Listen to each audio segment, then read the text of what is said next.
suis encore tremblotante, j'ai froid. Hey hey.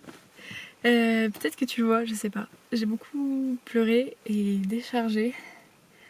Et là, je suis complètement apaisée. Et c'est de ça dont j'ai envie de te parler. Je pense que je peux t'en parler. Je crois. Je te mettrai en barre d'infos. J'ai passé la matinée avec des chevaux. Et avec une femme qui s'appelle Rosen. Qui fait de la kinésiologie. Et elle fait aussi du coup ça avec les chevaux. C'était vraiment un moment d'ancrage. Et on a marché, on était avec le troupeau qui est en liberté. Et même si j'ai toujours eu quelque chose porté vers les chevaux, parce que mes parents en avaient quand j'étais petite, il y a toujours eu une appréhension. Et là, j'ai transcendé ça. Et c'est dingue comment tout ce que j'ai vécu était un peu en parabole, en fait, en métaphore de ce que je vis en ce moment dans ma vie. Et bref, peut-être que je t'en parlerai ça plus tard. Mais en tout cas, le moment que j'ai pris du coup avec une jument, je me suis effondrée. Je sentais qu'il y avait un petit stress qui faisait que ça allait venir et que j'avais quelque chose à lâcher. Là, c'était hyper fort.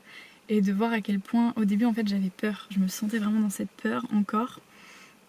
Et c'est pour ça que c'était vraiment une séance d'ancrage où dès que t'es ancrée, que t'es pleinement présente, en fait, tu prends ta place et du coup, le cheval prend sa place aussi.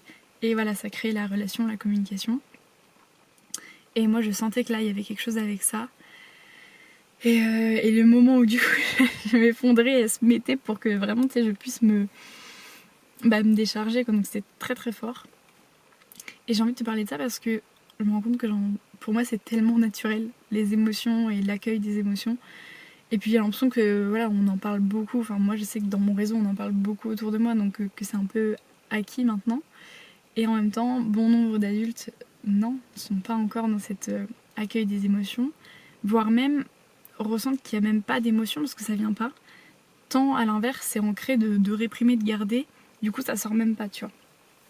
Et moi, depuis petite, mes émotions ont été accueillies sans qu'elles soient jugées pour la tristesse et la colère négative, tu vois. Non, à chaque fois, chacune de mes émotions a été pleinement accueillie. Et puis, j'ai appris à gérer mes émotions, même si je me sentais... En fait, je me suis souvent sentie un peu hypersensible parce que je voyais que par rapport à toutes les personnes, même à l'école, etc. J'étais l'une des seules qui pleurait pour des petits trucs, etc. etc.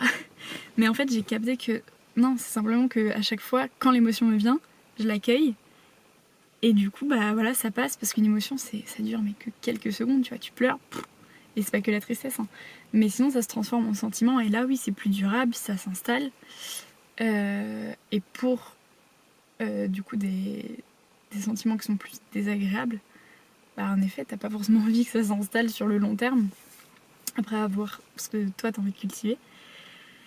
Et en fait, j'ai capté ça, et du coup, quand après j'ai pu mettre des mots là-dessus, que c'est génial que ce soit si facile pour moi et que j'ai cette relation avec mes émotions qui soit si fluide. Parce qu'en effet, dès qu'il y a quelque chose, ça sort, tu vois, je l'exprime tout de suite.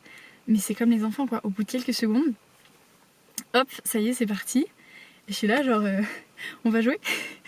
Et je sais que c'est l'une de mes plus grandes forces qui est d'oser cette vulnérabilité. Et à chaque fois, ça m'a permis je le sais aussi, d'autoriser les autres autour de moi. Et même si j'ai plus de pudeur en public, c'était quand? C'était mercredi. Je crois que c'est mercredi dernier, j'étais au resto avec papa. Et pareil, j'ai pleuré. Et, tu vois, il y a des gens autour et...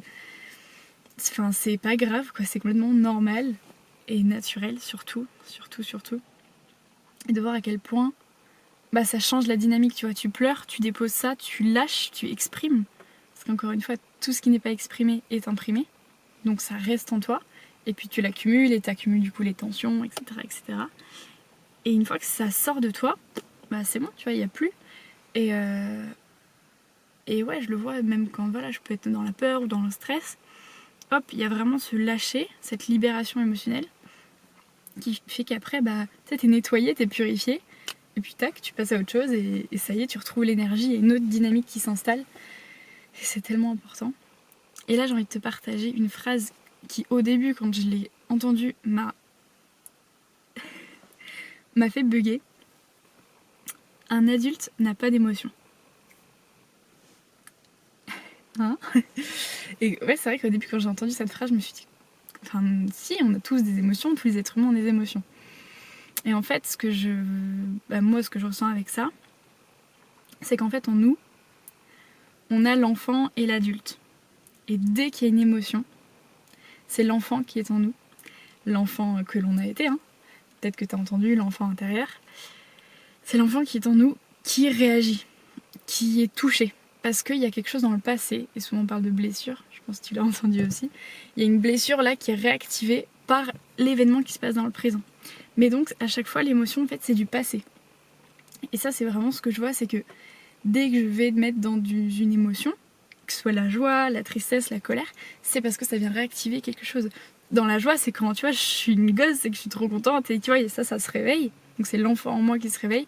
Mais idem pour la tristesse, la peur, l'angoisse, etc. C'est aussi parce que l'enfant que j'ai été a reçu quelque chose. Ça peut être un traumatisme ou ça peut être quelque chose de plus léger. Et donc ça vient se réactiver dans le présent. Et donc ayant cette lecture que les émotions c'est du passé et que l'adulte n'a pas d'émotions, bah je vois que quand ça m'arrive, je vois en moi l'adulte et l'enfant, et que l'adulte que je suis vient en fait me reparenter. Et du coup me réconforter, ou en tout cas m'écouter, m'apaiser.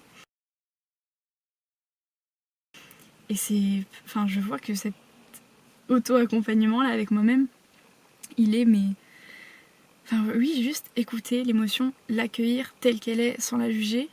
Et pour moi, c'est la base. Et évoluant maintenant dans ce milieu éducatif, des pédagogies, de la bienveillance, c'est quelque chose de complètement acquis. Mais je sais que ça l'est pas encore pour beaucoup. Et je me dis, pourquoi pas te le transmettre. Et petite anecdote, je peux un peu dès que je pleure, et vraiment, c'est très souvent, peut-être pas dès que je pleure, mais très souvent, on me dit à quel point je suis... mon visage, après, il s'illumine. Et je sais que c'est beaucoup après avoir pleuré qu'on me dit que je suis belle. Donc fais le test. Non mais ouais, c'est un truc qui est assez dingue, qui est que ton corps, toutes les tensions, il les sort. Du coup forcément tu t'illumines, tu vois. Voilà, c'est tout pour moi.